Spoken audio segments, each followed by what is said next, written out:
शिवाजी महाराजांचा राज्याभिषेक ज्या रायगडावरती झाला तिथेच कोरलेला आहे. आजही मोठ्या म्हणजे जगदीश्वराचं जे मंदिर आहे त्याच्यावरती समकालीन शिलालेख आहेत. त्याच्यावरती हा राज्याभिषेकाची तिथी आपल्याला पाहायला मिळते. शाके शत नव बाणभूमी गणानानंद संवत्सरी हे अभ्यासल्यानंतर कळतं छत्रपती शिवाजी महाराजांनी आपला राज्याभिषेक हा हिंदू कालगणनेप्रमाणे तिथीप्रमाणे केला होता. स्वराज्याच्या कार्यासोबतच महाराजांनी एक महत्त्वाचं काम केलं म्हणजे मराठी भाषेच्या संवर्धनाचं. मराठी भाषेचा जेव्हा जेव्हा इतिहास काढला जातो त्यावेळेला तो कालखंड शिवाजी महाराजांचा खूप आदरणीय आणि खूप महत्त्वाचा म्हणून इतिहास अभ्यासक, भाषा अभ्यासक घेतातच. त्या शतकामध्ये 17व्या शतकात खूप काम झालं मराठीवरती. तर मराठीचं भान ते दृढ करण्यासाठी महाराजांनी नेमके काय प्रयत्न केले? शिवाजी महाराजांनी आपलं कारभार जेव्हा सुरू केला वयाचं 50 वर्ष त्यांचं आयुष्य 1630 ते 1680 या 50 वर्षाच्या कालखंडामध्ये आपण पहिली 15 वर्ष ठीक आहे त्यांच्या स्वराज्य जडणघडणीमध्ये त्यांनी सुरुवात केली. हळूहळू त्यांनी जेव्हा आपलं स्वराज्य वाढतंय आता आपल्याला हे संरक्षित करता करता आपल्याला आपली मराठी भाषा देखील ही समाजामध्ये या जनमानसांमध्ये रुजू व्हावी ह्याच्यासाठी प्रयत्नशील व्हायला पाहिजे. पहिले म्हणजे काय झालंय की हे आक्रमक येत आहेत, बाहेरून इस्लामचा आक्रमण आहे, त्यांच्याबरोबर त्यांची संस्कृती आली, त्यांची भाषा देखील इथे आली आली बरोबर आहे. पारसी बघा आता हे आज आपण मराठीला अभिजात दर्जा आहे आणि ते सगळं आपण म्हणतोय, पण खरंच म्हणतोय आणि आहेच म्हणजे महाराष्ट्राच्या काही भारताच्या कानाकोपऱ्यात देखील मराठी काही प्रमाणात आहे देखील आहे. तर हे जे पसरवण्याचं काम आहे खरं सांगायचं तर हे शिवकाळात जास्ती प्रमाणात दिसतं. का दिसतं की ज्या कालखंडामध्ये अनेक फारसी शब्दाचा प्रभाव आपल्या मराठी भाषेवर होत होता आणि ते असे फारसी शब्द होते जे बदलताच येणार नव्हते, कारण का ते जनसामान्यांपर्यंत पोहोचलेले रोजच्या जीवनामध्ये आजही आपण ते वापरतो काही प्रमाणात देखील आहे. आज बघा इंग्रजांचं आपल्यावरती एवढं राज्य होतं म्हणून आजकाल सर्रास इंग्रजी शब्द बोलले जातात आपल्या याच्यामध्ये बरेच आपल्याला त्याचे मराठी नाव पण माहिती. मराठी नाव. तर शिवकाळामध्ये शिवाजी महाराजांनी हे आधी बघितलं की माझं अगदी पत्रलेखन शिवाजी महाराजांचं पत्ररूप दर्शन जेव्हा मी जेव्हा संदर्भ साधना मांडते किंवा कुठलाही अभ्यासक म्हणून किंवा एक विद्यार्थी म्हणून अभ्यासाचा किंवा मला जेव्हा संदर्भ शोधायचा असेल तर तो मी पत्रांमधनं शोधतो. शिवाजी महाराजांची पत्र जेव्हा सांगतात की राज्याभिषेकाच्या अगोदर शिवाजी महाराजांनी एक हिंदू पत्पाचायचं सिंहासन स्थापन केलं आणि त्याच्या अगोदरची जी पत्र आहे ती प्रामुख्याने जास्तीत जास्त फारसी शब्दांचा प्रभाव असलेली पत्र आपल्याला पाहिजे. पण आता मला ही फारसी शब्द वगळले पाहिजे, कमी केले पाहिजे यासाठी त्यांनी राजव्यवहार कोशाची निर्मिती केली. मराठी राज व्यवहार कोश. बघा पत्राचे मायनेच अगदी सांगतात अजरक्त खाणे दाम दौलत फू बैजाली भोरका आणि ही सगळी जी फारसी शब्द आहेत हे काय अनकलनीय आहेत, माहिती नाहीत लोकांना, माहिती सवय पडावी त्याच्यावर संस्कार व्हावे ह्याच्यासाठी या सगळ्या इस्लामिक सत्ताधीशांनी ते पत्रव्यवहार त्याच्यामुळे सुरू केला. म्हणजे काही याच्यामध्ये दुभाषिक म्हणजे फारसीमध्ये देखील आणि देवनागरी म्हणजे मोडी लिपी ही आपली सर्वात जुनी लिपी, या लिपीमध्ये पत्रव्यवहार सुरू केला. पण हा पत्रव्यवहार सुरू होताना त्यांनाच वाटलं की हे जो समाज आहे हा शिकतच नाही ही फारसी लिपी, कारण का ती एवढी तळागाळात आहे. ओडी लिपीचाच इतिहास जवळ 12व्या शतकापासून येतो. त्यामुळे 12व्या शतकापासून असलेली लिपी ही सगळ्यांच्या घराघरात सर्वसामान्यांपर्यंत होती. शिवाजी महाराजांनी त्यालाच आपलंसं केले, त्याच लिपीला अधिक सुधारित केली आणि लेखन प्रशस्तीच्या माध्यमातून त्याचबरोबर राजव्यवहार कोशाच्या माध्यमातून पत्रांचे बायने देखील बदलले. आता हे पत्रांचे मायने कसे बदलले? स्वस्ती श्री राजाभिषेक शक नल संवत्सर इदू वासरे क्षत्रिय कुलावतंस छत्रपती शिवाजी महाराज शिवछत्रपती यांनी तेव्हा इथे सगळंच मराठी शब्दांचा प्रभाव दिसते. या पल्लावर स्वस्ती श्री या सगळ्या गोष्टी मराठी येतात. आता जेव्हा पत्र जेव्हा वाचतो कोणी म्हणजे जनसामान्य जेव्हा पत्र पसरलं जातं ते त्यांचे लिखित साधनं जेव्हा पसरली जातात आपोआप ते शब्द त्यांच्या रोजच्या जीवनामध्ये देखील असं घेतात, त्या रोजच्या जीवनामध्ये देखील येतात. शिवाजी महाराजांच्या कालखंडामध्ये हेच झालं. त्या कालखंडामध्ये जवळजवळ 1400 संत बदलण्यात आले. ते खूप संस्कृत प्रचूर मराठी शब्दांचा वापर झाला आणि हळूहळू पेशवे कालखंडामध्ये अगदी आत्तापर्यंत आपण जे वापरतो ते शिवाजी महाराजांच्या कालखंडामध्ये बदललेले शब्द नंतर ते टहमीपणे इथे सगळे वापरायला लागले. सावरकरांनी देखील तेच मोठं काम केलेलं आहे आपल्याला वगैरे माहिती आहे. तर अशा प्रकारे हा मराठी भाषा त्यांनी दृढ केली. महाराजांचं खूप मोठं योगदान आहे मराठी भाषेमध्ये आणि ते कधीच आपण न विसरू शकण्यासारखं आहे. जसं त्यांनी स्वराज्याच्या सीमा वाढवल्या, तसंच संस्कृतीच्या सीमा सुद्धा वाढवल्या, त्या जोपासल्या, त्या जपल्या आणि ती भावना आपल्यात निर्माण केली. हे सुद्धा महाराजांचं मोठं कार्य आहे. फक्त पराक्रम नाही, तर ओव्हरऑलच आपला जो संस्कृती संस्कार आहे तो जपण्याचं काम महाराजांनी केले.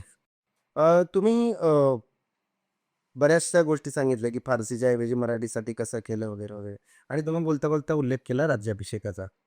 राज्याभिषेक हे सर्वांनाच माहिती आहे. शिवाजी महाराजांचा राज्याभिषेक किती मोठा होता. वेगवेगळ्या इंग्रजांनी लिहून ठेवले वगैरे हे सर्व आहे. पण राज्याभिषेक म्हटलं किंवा त्याही आधी शिवाजी महाराजांचा जन्म म्हटलं, की काही प्रश्न नेहमीच उपस्थित राहतात. मी जन्माकडे येणार आहे, पण त्याआधी आता राज्याभिषेकाचा विषय निघाला म्हणून मी राज्याभिषेकावरती बोलतोय. राज्याभिषेक ही धार्मिक विधीचाच एक प्रकार होता. त्याचं नियोजन त्या एका मुहूर्तावरती केलं होतं. स्वराज्यामध्ये केलं होतं. त्यावेळेला इंग्रजांची सत्ता नव्हती. इंग्रजी कॅलेंडर भारताच्या भूमीवरती इंग्रज व्यवहार सोडता, त्यांची टीम सोडता कोणाकडेही नव्हतं. मग राज्याभिषेकाची इंग्रजी तारीख कुठून आली? आणि ती आपण का पाळतोय? म्हणजे 6 जून हा राज्याभिषेक कागदोपत्री सरकारी व्यवहार सगळीकडे आपण मोठ्या उत्साहात 1च जून, 6 जून वगैरे आपण सर्व करतो. पण मग मूळ नोंदी नेमकं काय सांगतात? त्याचे काही पुरावे तुम्ही आम्हाला सांगू शकाल का? बरेच पुरावे. खरं सांगायचं तर आपण जेव्हा राज्याभिषेक हा ही गोष्ट म्हणतो, की राज्याभिषेक अशी शिवाजी महाराजांच्या जीवनामधली अशी एक घटना आहे, की ज्याच्यामुळे एका ह्याच्यावरती शिक्कामोर्तब झालं, की एक सार्वभौमत्व असलेला राजा आज सिंहासनावरती बसली आहे. स्वराज्याचं अधिष्ठान ज्यांनी हातामध्ये घेतलं आणि मी आता ह्या हिंदू साम्राज्याचा एक राजा म्हणून इथे मी अधिष्ठित आहे, मी बसलेलो आहे. हे शिवाजी महाराजांनी सगळ्या अखंड भारतामध्ये घोषित केलेलं आहे. आता हे करत असताना त्यांनी काय पाहिलं असेल? साहजिकच आहे. आपण आत्ता बघा ना, एक साधारण आपण आपली हिंदू कालगणना जेव्हा पाहतो, तेव्हा आपण काय पाहतो, की आपला आता पाडवा आहे, चैत्र पाडवा आहे. हा नवीन वर्षाचा आपला सुरुवात आहे. 2 वर्षाची वर्षाची सुरुवात आहे. ही 95 वरनं होते. प्रभू श्रीरामांची जी जन्म हे आहे, तिथी आहे, ती 9मी आहे. 9मीला ती साजरी केली जाते. हो, कृष्ण जन्माष्टमी आहे. अष्टमीला साजरी केली जाते. हिंदू सणांचा जो काही उल्लेख आपण पाहतो किंवा जे काही कालगणना जी पाहतो, हिंदू कालगणना जी आहे, ती इतकी प्रभावी आहे, की प्रत्येक एकतर ती सौर कालगणना आहे. सूर्यावरती आधारित असलेली कालगणना आहे, ती कधीही चुकत नाही. नाही चुकणार. म्हणजे अमावास्येच्या वेळेला अमावास्या येते, पौर्णिमेच्या वेळेलाच पौर्णिमा येते. आणि ही सगळी कालगणना शिवाजी महाराजांना ज्ञात होती, कारण त्या कालखंडामध्ये फक्त आणि फक्त हिंदू कालगणनेचं पंचांगच वापरलं जाईल. वेगवेगळ्या काळामध्ये त्याच्यानी सुधारणा झाल्या, कारण का दिवसाचं कालमापन आहे ते सेकंदाने पण बदलतं. पण आपल्या कालगणनेमध्ये बदलत नाही. आपल्याला अधिक मास आपल्याला दिलेलं आहे त्या कालगणनेमध्ये.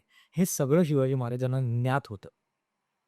आणि म्हणून शिवाजी महाराजांनी ह्याच तिथीचा पुरस्कार केला आणि त्या तिथीप्रमाणे स्वतःचा राज्याभिषेक घडवून आणला. आता ह्याचे संदर्भ साधन आहे. आपल्याला एक संदर्भ साधन हे शिवाजी महाराजांचा राज्याभिषेक ज्या रायगडावरती झाला तिथेच कोरलेलं आहे. आजही मोठ्या म्हणजे जगदीश्वराचं जे मंदिर आहे त्याच्यावरती समकालीन शिलालेख आहेत. त्याच्यावरती हा राज्याभिषेकाची तिथी आपल्याला पाहायला मिळते. बरं. त्या तिथीमध्येच शिवाजी महाराजांनी त्या कालखंडाचा उल्लेख तिथे केलेला आहे. आणि त्या उल्लेखामध्ये ते म्हणत आहे, की वरती श्री गणपते नमः प्रासादो जगदीश्वरस्य जगत्मानंदून नोनया शाके शतनव बाण भूमी गणानानंद संवत्सरे. शतनव म्हणजे 6, 9, बाण म्हणजे 5, भूमी म्हणजे 1, जे शके 1596 अंकामा रोवावं तो घेतली उलटं वाचायचं तिकडनं. Okay, okay. आनंद नाम संवत्सरे. संवत्सरे हिंदू कालगणनेमध्ये बाकी कुठल्याच कालगणनेमध्ये संवत्सर आपण पाहिलं नाही. आणि हे शिवाजी महाराज काय लिहित आहेत तिथे, की सिंहासने तिष्ठतात, म्हणजे सिंहासनावरती छत्रपती शिवाजी महाराज या दिवशी बसले, अशी तिथीचा उल्लेख समकालीन साधन, एकमेव साधन जे तिथे आपल्याला पाहायला मिळतं रायगडावरती, ते आजही तुम्हाला पाहायला. हे अभ्यासल्यानंतर कळतं छत्रपती शिवाजी महाराज यांनी आपला राज्याभिषेक हा हिंदू कालगणनेप्रमाणे तिथीप्रमाणे केला होता. आता एवढंच पुरेसं आहे, कारण का मुळात जेव्हा शिवाजी महाराजांच्या रायगडावरती राज्याभिषेक झालाय, त्या शिलालेखामध्ये या सगळ्या गोष्टी लिहिल्या. त्याच्याबरोबर बरेच गोष्टी आहेत, म्हणजे त्या रायगडावरती कुठली बांधकामं झाली, कुठल्या त्या बांधकामामध्ये काय काय होतं, म्हणजे वापी, कूप, तडागं, राजगिरुचिनम, हरमे, वितिके, कुंभीगृहे, नरेंद्र सदने, आणि मग शेवटी आहे, यावत चंद्र दिवाकर, सूर्यचंद्र असेपर्यंत ह्या रायगडाची आणि शिवाजी महाराजांची कीर्ती अबाधित राहो, असं तो आशीर्वचन घेतलेलं आहे त्या शिलालेखामध्ये. मग हे असलं साधन असताना आपण साहजिक का मानावी? हा पहिला प्रश्न आहे. की आपण जेव्हा पाहतो की तो कालखंड हा हिंदू कालगणनेचा 55चा कालखंड शिवाजी महाराजांनी त्यांच्या पत्रामध्ये जसा वापरला, तसा त्यांच्या राज्याभिषेकामध्ये दिसून येतो आणि तो त्यांनी तिथे कोरून ठेवलेला आहे. ते असताना आपण काही जणांमुळे, म्हणजे बघा, आजही शिवाजी महाराजांचा राज्याभिषेक रायगडावर होतो. मोठ्या तडाख्याला येतो. हा राज्याभिषेक तिथीनुसार गेली अनेक वर्ष, म्हणजे अनेक म्हणजे जवळ-जवळ 30 एक वर्ष रायगडावरती मोठ्या उत्साहाने सगळ्या संघटना एकत्र येतात आणि तिथे मोठ्या प्रमाणावर फेमस तिथीनुसार साजरा करतात. नंतरच्या कालखंडामध्ये काही जणांना वाटलं, की ह्यांना हा मोठा क्राऊड आहे, आपल्याला जरा ग्रॅब करूया आणि तो तारखेनुसार करण्याचा प्रयत्न करूया, म्हणून तो तारखेनुसारच झाला.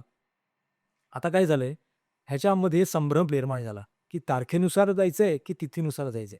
पण मी म्हणतोय, जर शिवाजी महाराजांनी प्रत्येकामध्ये स्वत्वाची भावना जर निर्माण केली होती आणि त्याच हिंदू कालगणनेचा आधार जर घेतला होता, तर शिवाजी महाराजांचा राज्याभिषेक हा फक्त आणि फक्त ह्या तिथीनुसारच साजरा झाला पाहिजे.